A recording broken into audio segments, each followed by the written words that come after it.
Local environmentalists spoke out today about the proposed O&C bill. The organization Environment Oregon says the bill would actually do more damage than good. KZI 9 News reporter Na Nguyen spoke with a member and is live in the studio now with the group's take on what this legislation will do if passed. Na? Matt and Renee, champions of the bill, such as Representative Peter DeFazio and Senator Ron Wyden, champion the bill as a balance between logging and conservation.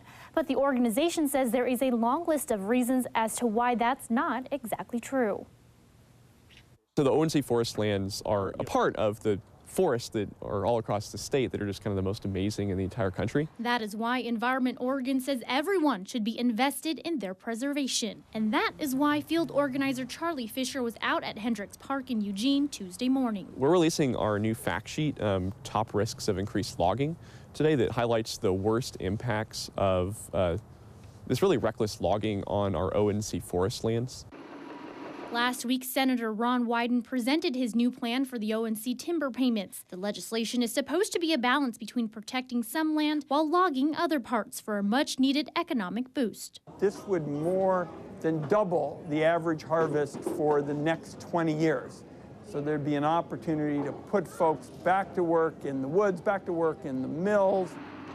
But environmentalists say it comes at a cost, not only to the wildlife, but people too. Water for 1.8 million Oregonians could be at risk because erosion from logging could lead to more herbicides and sediments in the drinking water. The organization even argues the bill is a threat to the outdoor recreation industry, which currently generates $12.8 billion in consumer spending and sustains more than 140,000 jobs. And so they're encouraging folks to get involved now. Today kind of marks the start of an even larger grassroots movement to make sure that our elected officials know that we want to protect our forests and we want to stop these really reckless proposals from going forward.